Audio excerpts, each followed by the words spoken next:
నిజమైన దేవుడు ఎవరు? ఇప్పుడు బయట చాలా మంది అంటున్నారు కదా, అసలు దేవుడే లేడు అని చెప్పేసి. అందుకే ఈ బయట జరుగుతున్న దాన్ని బట్టి ఈ అంశం తీసుకోవాల్సి వచ్చింది. నిజమైన దేవుడు ఎవరు? చెప్పగలుగుతారా ఇక్కడ నిజమైన దేవుడు ఎవరు అని?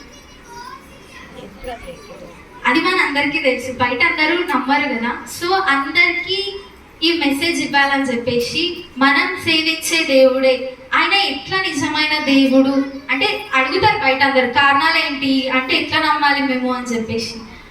దాన్ని బేస్ చేసుకొని ఈరోజు ఈ అంశం తీసుకోవడం జరిగింది. అసలు దేవుడు అంటే ఏంటి, అసలు ఎవరు దేవుడు అనేది? దేవుడు అంటే సృష్టికర్త. సృష్టికర్త అంటే ఇంగ్లీష్లో ఇక్కడ చాలా మంది చదువుకున్న వాళ్ళు ఉంటారు, క్రియేటర్. క్రియేటర్ అంటే సృష్టికర్త. అంటే ఒక వస్తువుని కానీ దేన్నైనా తయారు చేసే వాళ్ళని మనం సృష్టికర్త అని అంటాం. అయితే ఇంత పెద్ద భూమిని ఇదంతా ఉంది కదా, దాన్ని ఎవరో ఒకరు చేయకుండానే అది అయ్యింది అంటే, ఇప్పుడు ఇక్కడ టేబుల్ ఉంది, ఈ టేబుల్ ఎవరు చేయలేరు, ఇది వచ్చి ఇక్కడ ఉంది అంటే మనం ఎవరైనా నమ్ముతామా? అది ఎట్లా అవుతుంది, ఎవరో ఒకరు చేస్తేనే కదా ఇక్కడికి వస్తుంది అని చెప్పేసి అంటాం. అలాంటిది ఇంత పెద్ద సృష్టిని, ఇంత వింత సృష్టిని ఎవరు చేయలేదు, అదే అయ్యింది అంటే కూడా నమ్మరు ఎవరు. కానీ బయట చాలా మంది అంటున్నారు దేవుడు లేడు, ఉంటే మాకు చూపించండి అని అంటే, సరే ఇప్పుడు టేబుల్ ఇక్కడ ఉంది, టేబుల్ చేసిన వాళ్ళని మనకు చూపిస్తామా? ఇప్పుడు ఇక్కడ చూపించలేదు. ఇప్పుడు అందరి దగ్గర ఫోన్లు ఉన్నాయి, కామన్గా అందరి దగ్గర ఫోన్లు ఉంటాయి. ఫోన్లో మనకి ఏది కావాలన్నా అది చూస్తాం, ఏది చూసుకున్నా ఈ ఎంటర్టైన్మెంట్ అంటే అన్లిమిటెడ్ దాంట్లో. సో దాంట్లో ప్రతిదీ ఉంటుంది ఫోన్లో. కానీ దాన్ని చేసిన వ్యక్తి పేరు కానీ గూగుల్లో సెర్చ్ చేసి వస్తుంది, మీరు తెలుగుగా ఆన్సర్స్ ఇస్తుండొచ్చు. కానీ ఫోన్ కొనేటప్పుడే దాంట్లో అతని పేరు కానీ అతని ఫోటో కానీ అని ఇస్తారా మనకి కంపెనీ నుంచి కొనుక్కునేటప్పుడే? సో ఈ యూనివర్స్లో కూడా దేవుడు ఉంటాడు, ఆయన మనకు కనిపించాడు. ఫోన్ కనిపిస్తుంది కానీ ఫోన్ని తయారు చేసిన వ్యక్తి మనకల్లా కనిపించాడు. ఆ చిన్న లాజిక్ని మనం మిస్ అవుతాం ఇక్కడ. అయితే ఈ సృష్టిని సృష్టించిన సృష్టికర్త ఉన్నాడు, ఆయన మనకు కనిపించడు. బయట అడుగుతుంటారు, సరే కనిపించట్లేడు అంటున్నావు కదా, మరి దానికి కారణాలు ఏంటి అంటే నిజమైన దేవుడు అని అంటున్నాం మనం. దేవుడు అని వదిలేస్తలేదు, నిజమైన దేవుడు అంటే నిజమైన దేవుడు అనే దానికి కారణాలు ఏంటి అని అడుగుతారు. అయితే ఆదికాండము 1వ అధ్యాయము 1వ వచనం, ఈ వాక్యం అందరికీ తెలిసి ఉంటుంది.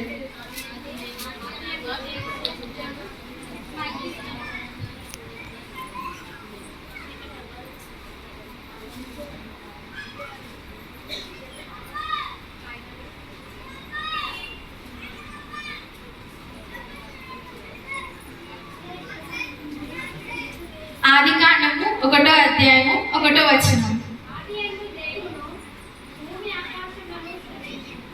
ఆదియందు దేవుడు భూమి ఆకాశములను సృజించెను. ఆది అనగా ఏంటిది? మొదటిగా. అంటే మొదటిగా అంటే ఎప్పుడు మనం ఉన్నామా మొదటిగా అన్నప్పుడు?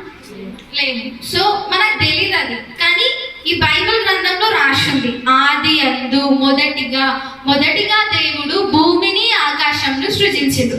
భూమిని ఆకాశాన్ని మాత్రమే సృజించొదిలేసిండా అంటే అది కూడా ఉంది. ఆదికాండము 2వ అధ్యాయము 1వ వచనం.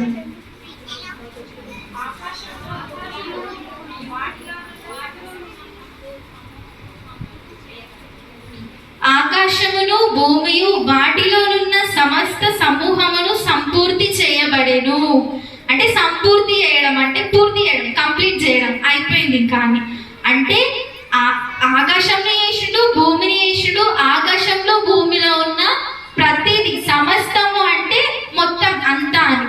సో అంతా వేసిన దేవుడు లాస్ట్ రోజు 6th డే అంటే 6వ రోజు మనుషులని తయారు చేసిండు. దేనితోని? మట్టి బొమ్మతోని తయారు చేసి దాంట్లో తన ఊపిరిని మనకిస్తే మనం ఇప్పుడు మట్టితోని బొమ్మలని విగ్రహాలని తయారు చేసి ఇప్పుడు వాటిని మన దేవుడు అంటున్నాం. దేవుడేమో మనల్ని ఫస్ట్ మట్టి బొమ్మలాగా తయారు చేసి మనకి ప్రాణం ఇస్తే, ఇప్పుడు మనం మట్టితోని బొమ్మలని విగ్రహాలను చేసి మనం వాటికి ప్రాణం ఇచ్చి వాటిని దేవుడు అంటున్నాం. వాటికి ఎంతవరకు కరెక్ట్ ఇది చెప్పండి మీరే? కరెక్ట్ ఆయన దేవుడా? ఇప్పుడు రాయి దేవుడా? రాయిని పోయి ఇప్పుడు మూలవాక్యం చదువుకున్నాం కదా మనం 1 కొరింథీలో, దేవుడు ఒక్కడే అంటే విగ్రహంలు అనబడేవి ఒట్టివి, అవన్నీ వట్టివే, అసలు దానికి ప్రాణం ఉండదు, ఏముండదు. దానికి పోయి ఏమేమో చేసి ఏదో మొక్కుతారు, ఇంకా దాన్ని ఏదో అది మన కష్టాలను నిజంగానే వచ్చి చేస్తుందేమో అన్నట్టు. అయితే సమస్తమును దేవుడే కలుగజేసిండు.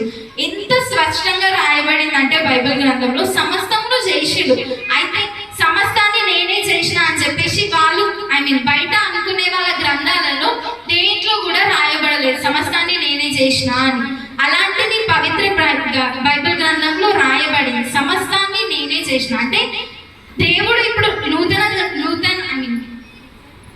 కొత్త నిబంధనలో దేవుడు నరుని రూపంగా దేవుని కుమారుని పంపించిండు, కానీ పాత నిబంధనలో సృష్టించింది మొత్తం ఎవరు అంటే యెహోవా. యెహోవా అంటే ఎవరు? కుమారుడి యొక్క తండ్రి.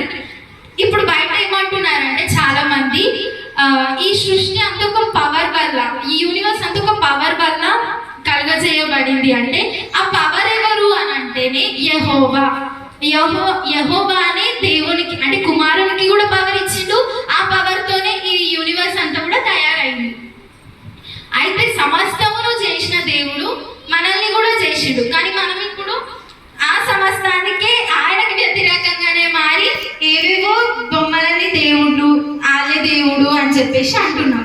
అయితే దేవుడు ఈ లోకానికి అంటే కారణాలు ఇవంటే సరే, ఇప్పుడు దేవుడు చేసిండు అయిపోయింది, ఇక్కడ వరకు మనకు క్లియర్గా ఉంది దేవుడే చేసిండు ఇదంతా అని.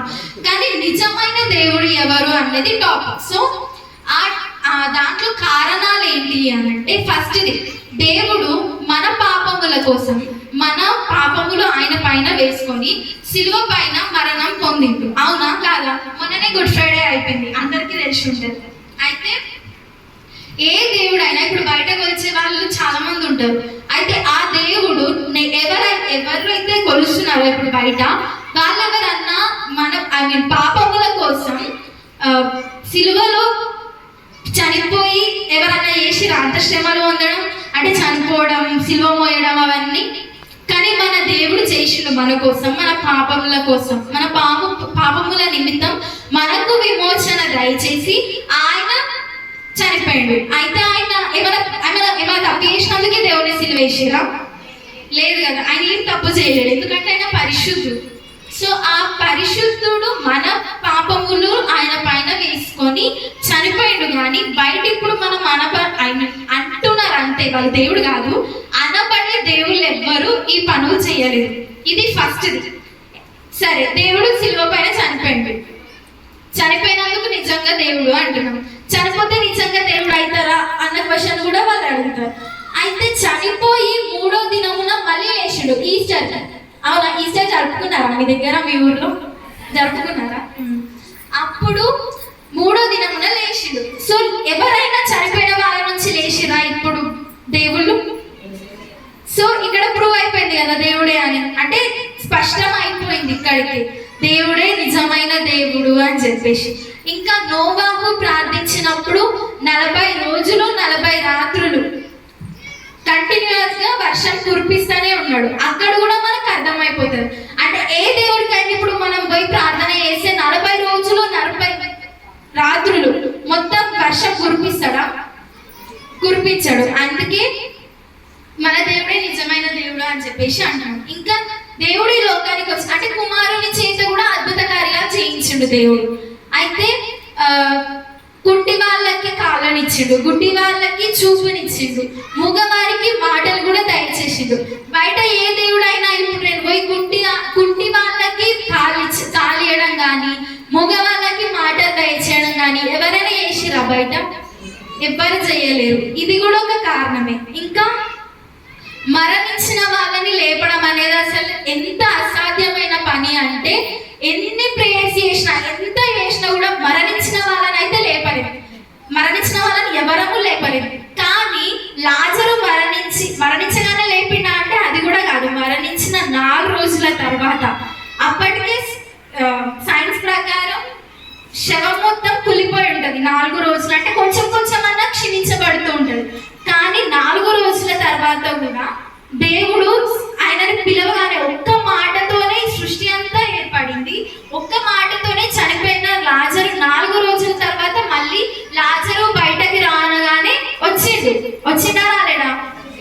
వచ్చిండు. సో ఇది కూడా ఒక రీజన్ అన్నమాట. దేవుడే నిజమైన దేవుడు అంటే చనిపోయిన వాళ్ళని లేపడం అనేది అసలు అసాధ్యమైన పని, ఏ దేవుడు కూడా చేయలేని పని. అవునా కాదా? సో అది కూడా ఒక కారణం అనే చెప్పొచ్చు. ఇంకా చెప్పాలంటే అసలు బైబుల్ మొత్తం ఆయన నిజమైన దేవుడు అని, అంటే నేనే నిజమైన దేవుడిని, నన్నే సేవించండి మీరు అని స్టేట్మెంట్, అంటే ఒక వాక్యం ఇచ్చి వదిలేయలేడు దేవుడు. అన్నిటికీ కారణాలు చూపించిండు. అంటే ఎందుకు నన్ను నమ్మాలి, ఎందుకు అని చెప్పేసి. అయితే దానివల్ల మనం ఇప్పుడు ఇన్ని కారణాలు అంటే చూపించుకుంటూ పోతే బైబిల్ గ్రంథం మొత్తంలో ఎన్నో ఉన్నాయి, కానీ ఇప్పుడు టైం లేదు కాబట్టి చెప్పుకుంటలేము. అయితే యోనా తెలుసా మీకు అందరికి? యోనా అయితే ఆయనని నినివే పట్టణానికి వెళ్ళి అక్కడ పరిచర్య చేయమని చెప్తే ఆయన భయపడి తర్షీషుకి వెళ్తాడు. అయితే అప్పుడు చాలా పెద్ద గాలివాన వస్తుంది. ఈ స్టోరీ అందరికీ తెలిసే ఉంటది. అయితే అప్పుడు నేనే కాబట్టి అక్కడ పడవలో అందరు ఉంటారు కదా, నేనే ఇక్కడ నా వల్లనే ఇదంతా వస్తుంది, నన్ను కాళ్ళు చేతులు కట్టేసి సముద్రంలో పడేయండి అని చెప్పేసి అంటారు. అయితే వాళ్ళు మేము పాపం చేస్తున్నాం అంటే నరహత్య చేయొద్దు అని ఉంటది కదా. సో నేను పాపం, ఒక మనిషిని అట్లా ఎట్లా చంపేస్తాం అని చెప్పేసి చీట్లేస్తారు. చీట్లేసినప్పుడు 3 సార్లు కూడా యోనా పేరే వస్తుంది. అయితే కాళ్ళు చేతులు కట్టేసి సముద్రంలో పడేస్తారు అనమాట యోనాని. కాళ్ళు చేతులు పడేసిన తర్వాత ఎవరైనా సముద్రంలో ఈదగలుగుతారా? ఈదలేదు. మళ్ళీ చేప మింగేస్తుంది ఎవరిని? యోనాని మింగేస్తుంది. 3 రోజులు చేప కడుపులోనే ఉంటాడు యోనా, కానీ సజీవంగా ఉంటాడు. సజీవంగా కూడా చచ్చిపోతాడా? సజీవంగానే ఉన్నాడు. 3 రోజులు చేప కడుపులో సజీవంగా ఉండడం అనేది చాలా సాధ్యమైన పని. అసలు వింటుంటేనే వింతగా ఉంటుంది మనకి. 3 రోజులు ఎట్లా బతుకుండు ఆయన చేప కడుపులో, అది కూడా మనం. అయితే అప్పుడు అక్కడ 3 రోజులు చేప కడుపులో యోనా ప్రార్థిస్తూనే ఉంటాడు దేవునికి. ఆయన చేప వచ్చి నినివే పట్టణం దగ్గర ఆయనని కక్కేస్తాడు. అయితే అప్పుడు వెళ్ళి అక్కడ వాక్యాన్ని పరిచర్య చేస్తాడు యోనా. 3 రోజులు ఎవరైనా ఉంటారా చెప్పండి? మీరే చెప్పండి. వింటుంటేనే మనకి ఎంత వింతగా ఉంది. అలాంటిది ఈ అద్భుత కార్యాలు ఎవరి వల్ల సాధ్యమైనవి అంటే ఒక్క యేసుక్రీస్తు వల్లనే సాధ్యమైంది. అవునా కాదా? అప్పుడు ఎవరంటారు బయట ఇప్పుడు మన దేవుని నిజమైన దేవుడు కాదు అని ఇన్ని కారణాలు చూపిస్తున్నాం కదా మనం. ఎవరైనా చేసారా బయట అట్లా? ఎవరు చేయలేదు. సో ఇప్పుడు మనం చెప్పుకున్నాం ఇవన్నీ, కానీ దేవుడే అవును నేనే నిజమైన దేవుని అని బైబిల్ ఆధారంగా ఎక్కడెక్కడ చెప్తాడో చూద్దాం ఇప్పుడు మనం. ఇప్పుడు ఫస్ట్ సృష్టికర్త. దేవుడు అంటే ఎవరు అన్నది మనకు క్లారిటీ వచ్చేసింది. అవునా కాదా? దేవుడు అంటే ఎవరు? సృష్టికర్త. అవును, వింటున్నారు మీరు, మంచిగా వింటున్నారు మంచిగా. నెక్స్ట్ ఇంకెవరు అంటే మనం కారణాలు చూసుకున్నాం. కారణాలు ఎన్ని చెప్పుకున్నాం? చాలా కారణాలు చెప్పుకున్నాం. అవునా? నెక్స్ట్ ఇప్పుడు బైబిల్ ఆధారంగా యేసుక్రీస్తే దేవుడు అని చెప్పుకున్నాయి ఏవేవో చూద్దాం. ఎవరైనా మైక్ తీసుకొని చదవండి.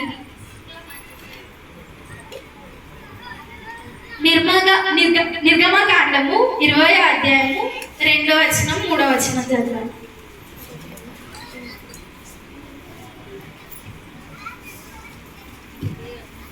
నీ దేవుడైన యెహోవాను నేనే దాసుల గృహమైన ఐగుప్తు దేశములో నుండి నిన్ను వెలుపలికి రప్పించితిని. నేను తప్ప వేరొక దేవుడు నీకు ఉండకూడదు. చాలు. నీ దేవుడైన యెహోవాను నేనే, నేను తప్ప వేరొక దేవుడు నీకు ఉండకూడదు. ఇది మనకి 10 ఆజ్ఞలలో మొదటిది. అవునా? అయితే దేవుడే ఖచ్చితంగా చెప్తుండనమాట, నేనే నీ దేవుడైన యెహోవాను, నేను తప్ప వేరొక దేవుడు నీకు ఉండకూడదు. అంటే ఏ గ్రంథంలో అయినా ఇప్పుడు బయట చాలా మంది చాలా బుక్స్ చదువుతుంటారు కదా, వాళ్ళ బుక్స్ అని చెప్పేసి అవేవేవో ఉంటాయి, పేరు నాకు తెలియదు. అయితే అక్కడ ఎవరైనా అన్నారా నేనే దేవుణ్ణి, నేను తప్ప వేరొక దేవుణ్ణి నీకు ఉండకూడదు అని ఎవరు చెప్పుకోలేరు. ఎందుకంటే వాళ్ళకే క్లారిటీ లేదు ఫస్ట్ వాళ్ళ దేవుడా కాదా అనేది. సో మన దేవుడు మాత్రం చాలా క్లారిటీగా స్పష్టంగా రాసిరన్నమాట, నీ దేవుడైన యెహోవాను నేనే, నేను తప్ప వేరొక దేవుడు నీకు ఉండకూడదు.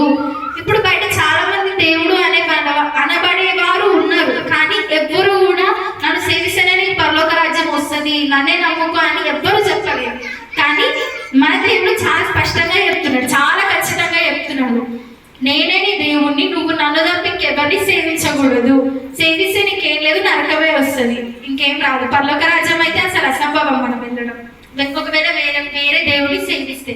అదే మనం ప్రభు అయిన యేసుక్రీస్తుని నమ్ముకుంటే ఆయనలో ఉంటే చూడండి ఎంత బాగుంటుందో. ఆయనలో ఉంటే మనకు పరలోక రాజ్యం 100%, అది షూరిటీ, రాసిస్తాం మేము. అయితే ఇంకా చాలా దగ్గర చెప్పిండు దేవుడు. ద్వితీయోపదేశ కాండము 32వ అధ్యాయము 39వ వచనం. ద్వితీయోపదేశ కాండము 32వ అధ్యాయము 39వ వచనం. ఇదిగో నేనే దేవుడను, నేను తప్ప వేరొక దేవుడు లేడు.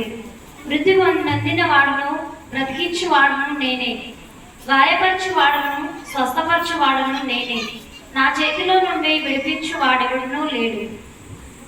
అంటే ఇక్కడ ఏమని స్పష్టమవుతుంది మనకు అని అంటే, నేనే దేవుణ్ణి, ఇంకెవ్వరు లేరు. అంటే గాయపరచువాడను నేనే, స్వస్థపరచువాడను నేనే, మృతి నందించువాడను నేనే, బ్రతికించువాడను కూడా నేనే. అంటే ఆయనకి మనం మంచిగా నమ్ముకున్నాం అనుకో, మనకి ఏ బాధలు రావు. ఒకవేళ వచ్చినా అది మనకి సాధన పెట్టే పరీక్ష అనుకోవచ్చు. కానీ మృతి నందించువాడను నేనే అంటే మనిషి ఇప్పుడు ఎట్లయినా వాళ్ళ వృద్ధాప్యం వల్లనో లేకపోతే ఏదైనా యాక్సిడెంట్ వల్లనో దేంట్లోనో ఎప్పుడో ఒకప్పుడు చనిపోవాల్సిందే. కానీ ఆయన రెండవ రాకడికి వచ్చినప్పుడు ఖచ్చితంగా దేవుడు చెప్పిండు, మీకు తీర్పు తీర్చడానికి. ఇప్పుడు రెండవ రాకడి ఉందా లేదా? ఖచ్చితంగా ఉంటుంది. సో అప్పుడు నేను వచ్చినప్పుడు మిమ్మల్ని అంటే లేవనెత్తబడేవారు ఖచ్చితంగా లేపబడతారు దేవుడితో. అయితే గాయపరచువాడను నేనే అంటే అన్ఎక్స్పెక్టెడ్ ఎప్పుడైనా మనకి తగులుతుండొచ్చు, కానీ దేవుని వల్లనే కదా గాయం కూడా మళ్ళీ మనకు మానిపోతుంది. అంటే గాయపరచువాడను నేనే, స్వస్థపరచువాడను నేనే, మృతి నందించువాడను నేనే, మళ్ళీ బ్రతికించేవాడను కూడా నేనే. అంటే నా చేతిలో నుండి మిమ్మల్ని ఎవ్వరూ విడిపించలేరు. అంటే మనకు దీన్ని బట్టి తెలుసుకోవాల్సిన విషయం ఏంటంటే దేవునికి సమస్తము సాధ్యమే. అసాధ్యమా? సాధ్యమే. అయితే ఆయన మాట వల్లనే సమస్తము కలిగింది.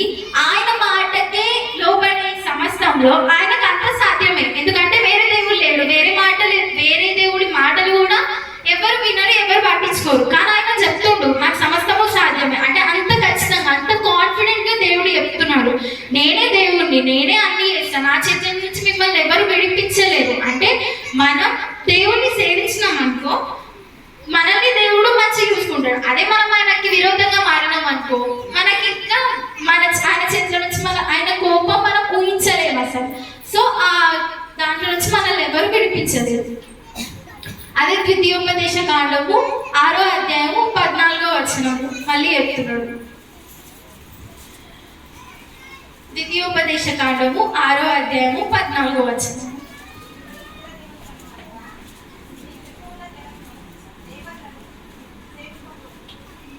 మీరు ఇతర దేవతలను అనగా మీ చుట్టూనున్న జనముల దేవతలను మీరు సేవింపకూడదు.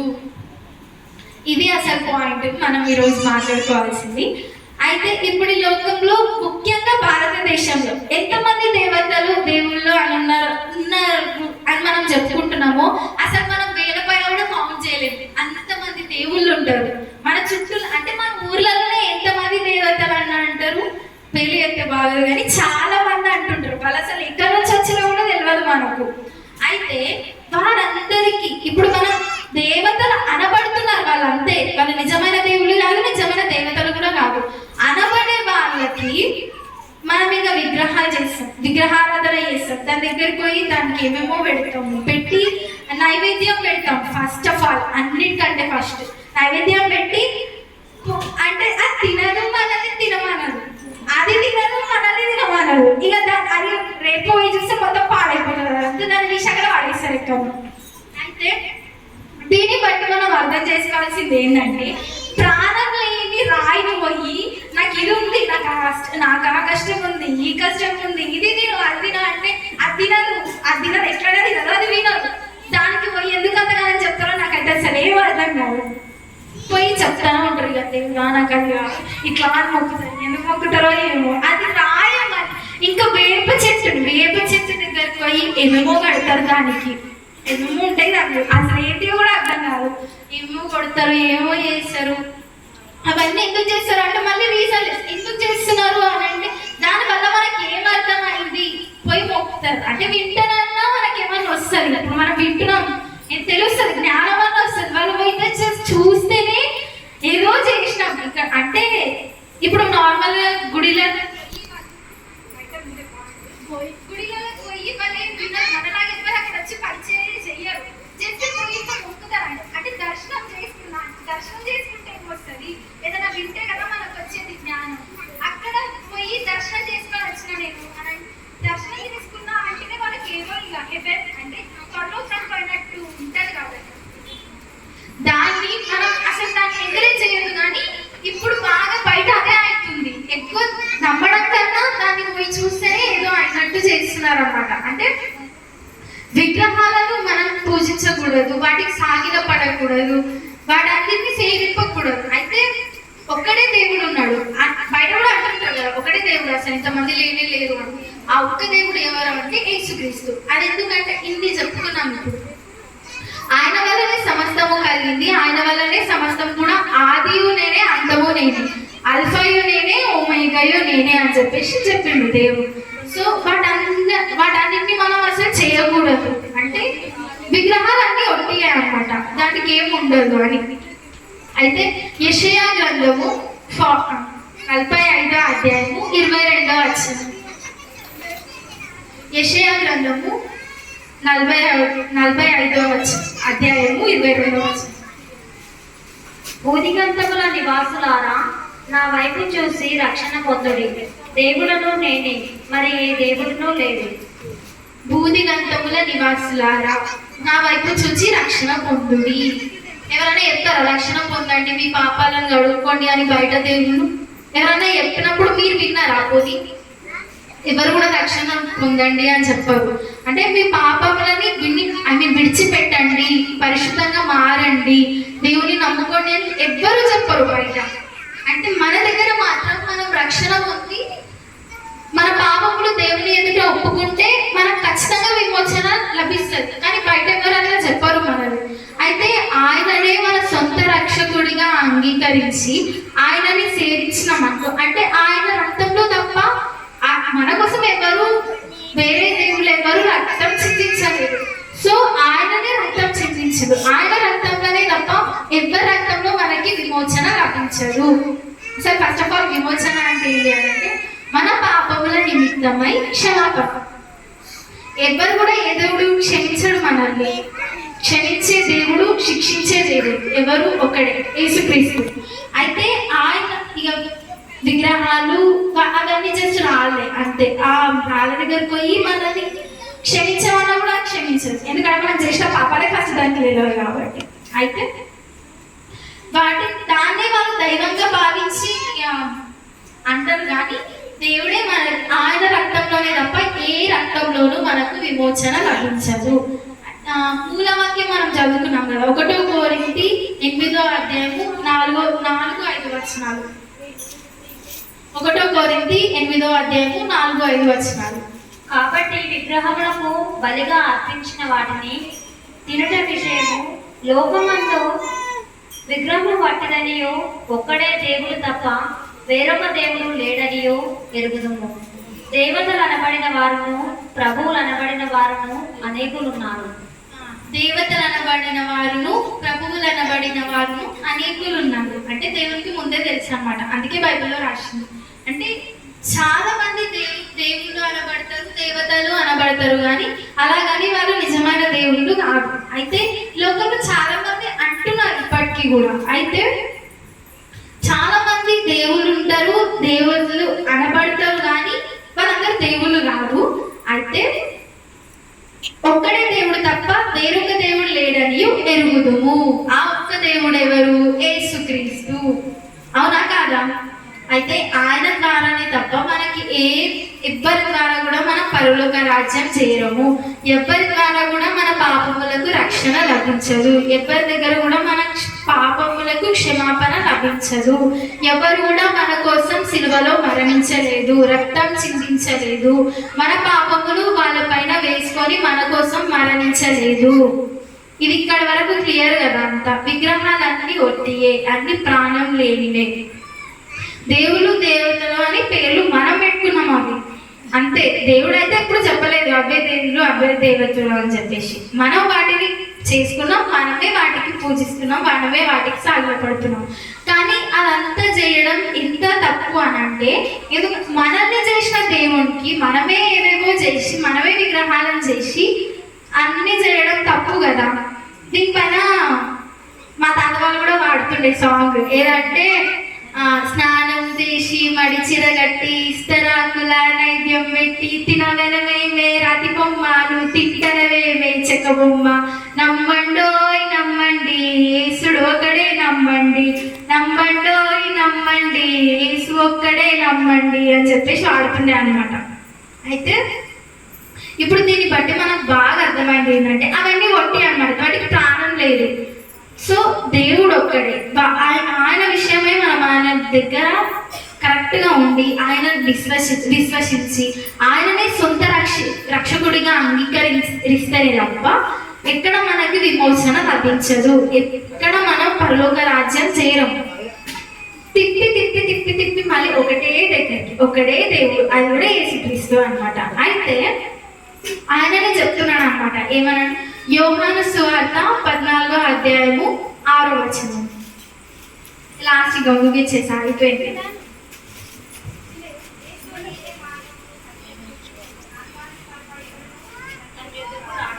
నేనే మార్గమును నేనే సత్యమును నేనే జీవము నా ద్వారానే తప్ప తండ్రి యొద్దకు ఎవడును రాడు. అంటే నేనే మార్గము అంటే ఎక్కడికి మార్గం? దేవుడు తండ్రి దగ్గరికి. తండ్రి ఎవడు? సృష్టికర్త. తండ్రి ఎవరు? సృష్టికర్తనే కదా.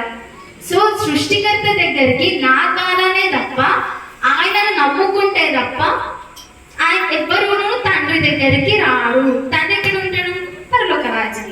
నరకంలో ఉంటాడు కదా మన కోసం. అయితే అక్కడ తండ్రి దగ్గరికి నా ద్వారా అంటే నన్ను నమ్ముకున్నప్పుడే కదా, అంటే దేవుని కుమారుని నమ్ముకున్నప్పుడే కదా తండ్రి దేవుని నమ్ముకున్నట్టు. సో నా ద్వారా తప్ప ఎవడును పరలోక రాజ్యానికి రాడు. అయితే నేనే మార్గము, నేనే సత్యము. సత్యము అంటే నిజమైనది. సత్యం అంటే నిజమైనది, అబద్ధమా? అంటే సత్యమును అంటే నేనే నిజమైన దాన్ని, నేనే సత్యం, నేనే నిజాన్ని. నిజాన్ని అంటే నేనే నిజమైన దేవుడను, నేనే జీవమును. అంటే ఆయన మరణం ఉంటుందా? దేవునికి మరణం ఉంటుందా? మీరు అనవచ్చు ఆయన గుడ్ ఫ్రైడే రోజు చనిపోయాడు కదా, మరి మరణం లేని ఆయన. కానీ తర్వాత మళ్ళీ లేచిండు కదా పునరుద్ధానంతో. అయితే ఆయననే మార్గము. ఎక్కడికి మార్గము? తండ్రి యొద్దకు మార్గము. ఆయననే జీవము. జీవము అంటే ఆయనకు మరణం ఉండదు. సో మనం కూడా శారీరకంగా చనిపోయి మృతి చెంది ఆత్మపరంగా ఆయన దగ్గర మనం పరలోకం పోతే మనకి ఇంకా మళ్ళీ ఉంటుందా?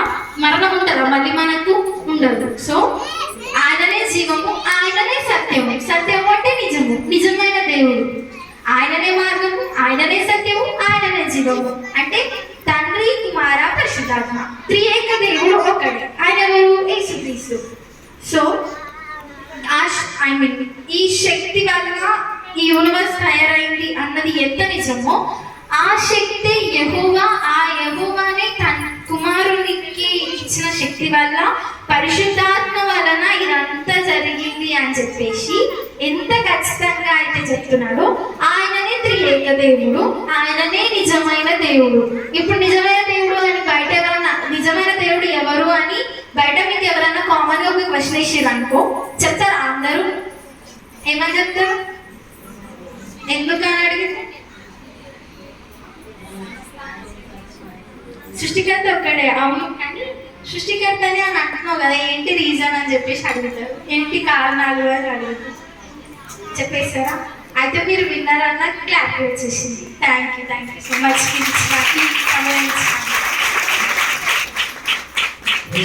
హల్లెలూయా.